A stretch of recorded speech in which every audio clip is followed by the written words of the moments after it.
जाने की नौबत आ गई। स्वामी प्रसाद मौर्य की जुबान पर जरा भी लगाम नहीं। सपा के विधायक को घेरा तो खुद पर ही तलवार लटक गई।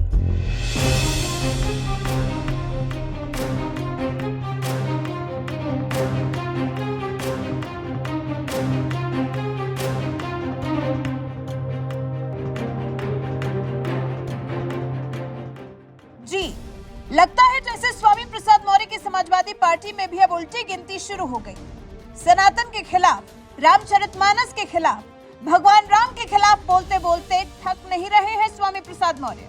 पार्टी के बार बार अल्टीमेटम पर भी जैसे स्वामी प्रसाद मौर्य के कानों पर जूं तक नहीं रेंग रही।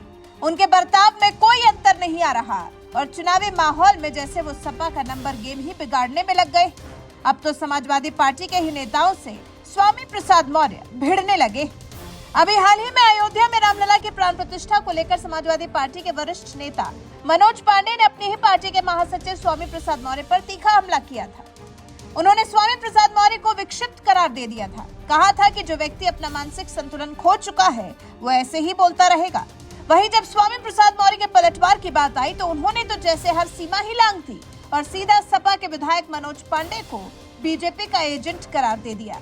पत्रकारों से बातचीत करते हुए स्वामी प्रसाद मौर्य ने कहा कि जैसे कांग्रेस पार्टी में आचार्य प्रमोद कृष्णम बीजेपी के एजेंट की तरह काम कर रहे थे, वैसे ही मनोज पांडे भी हैं जो हमारी पार्टी में रहकर भाजपा के एजेंट के रूप में काम कर रहे हैं। स्वामी प्रसाद मौर्य ने आगे ये भी कहा, जो इस देश के आदिवासियों, दलितों, पिछड़ों पर अत्याचार करना अपना अधिकार मानते हो, जो हमें जानवरों से बदतर जिंदगी जीने को मजबूर करने की परिस्थितियां पैदा करते हैं, वो हमारी तारीफ कैसे कर सकते हैं। वही पार्टी में किसको कौन सी सीट मिल सकती है, इस सवाल पर भी स्वामी प्रसाद मौर्य बौखला से गए। कहने लगे, अभी किसी भी नेता के लिए कोई भी सीट तय नहीं हुई है। बैठक कर शीर्ष नेतागण तय करेंगे कि किसको कहां लड़ना है। अभी सीट तय नहीं हुई है। अब सपा महासचिव स्वामी प्रसाद मौर्य की बातों से लग रहा है जैसे सपा में हाल कुछ ठीक नहीं चल रहा। लग रहा है जैसे समाजवादी पार्टी में अंदरूनी कलह ने दस्तक दे दी है और अब सपा की शांति आगे बहुत दिन तक बनी नहीं रहने वाली है। वहीं जिस तरह से मनोज पांडे ने स्वामी प्रसाद मौर्य को विक्षिप्त बताकर बयान दिया, उससे तो लगता है जैसे स्वामी प्रसाद मौर्य की सपा में भी उल्टी गिनती शुरू हो गई। पहले हम बताते हैं कि मनोज पांडे ने स्वामी प्रसाद मौर्य पर कहा क्या था, सुनिए। क्या क्या बोल रहे हैं इस पर मैं कोई बयान नहीं देना चाहता हूँ। जिस व्यक्ति का खुद का मानसिक संतुलन ठीक न हो वो व्यक्ति ऐसे ही बयान देता रहता है। लेकिन पार्टी मना करती तो उसके बावजूद भी इस तरह के हमको बयान दे रहे हैं। देखिए, उनको हिदायत अखिलेश जी ने देखिए कई बार पार्टी ने उनको कहा, लेकिन विक्षिप्त आदमी को उसके लिए जब उस शब्दों का नहीं सुनना है, वो पार्टी के निर्देश को नहीं सुनना है, तो उसके लिए कोई कुछ नहीं कर सकता।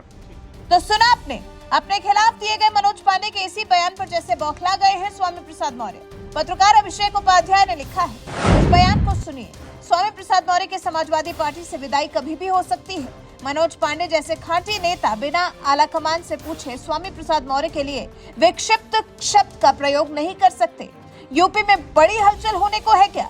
वहीं पत्रकार अभिषेक उपाध्याय के इस पोस्ट पर अलग अलग प्रतिक्रियाएं देखने को मिल रही हैं। दिव्येंदु तिवारी नाम के यूजर ने लिखा, या तो आप मनोज पांडे और स्वामी प्रसाद मौर्य की प्रतिद्वंदिता से अनभिज्ञ हैं या जानबूझकर अनभिज्ञ होने का दिखावा कर रहे हैं। मनोज पांडे ने रायबरेली की ऊंचाहार विधानसभा सीट से स्वामी जी के बेटे को 2012-17 में लगातार चुनाव में शिकस्त दी है, अतः ये प्रतिद्वंदिता पुरानी है। उमाकांत भट्ट नाम के यूजर ने लिखा, बीजेपी वापस ले ले कोई बड़ी बात नहीं है, पार्टी कुछ भी कर सकती है। बेटी बीजेपी सांसद होते हुए बाप के लिए विधानसभा इलेक्शन के लिए प्रचार करती रही, बीजेपी ने कोई संज्ञान नहीं लिया, माफी मांग लेंगे और घर वापसी कहलाएगी। सूरज नाम के यूजर ने लिखा है कि नेवला जब तक सपा को समाप्त नहीं कर लेगा कहीं नहीं जाएगा।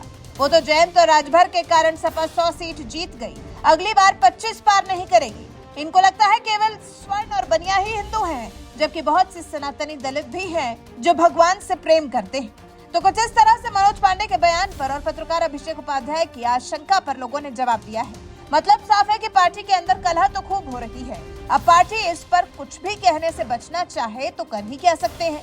हाँ, लेकिन इतना जरूर है कि राजनीति संभावनाओं का खेल है, जहां कहीं भी कुछ भी हो सकता है, कोई भी कहीं भी जा सकता है, कोई कहीं से भी आ सकता है। जेडीयू प्रमुख और बिहार के मुख्यमंत्री नीतीश कुमार के अलावा इसका और बड़ा उदाहरण और हो ही क्या सकता है। वैसे समाजवादी पार्टी की इस अंतर्कलह पर आपका क्या कुछ कहना है, कमेंट कर हमें अपनी राय जरूर बताएं।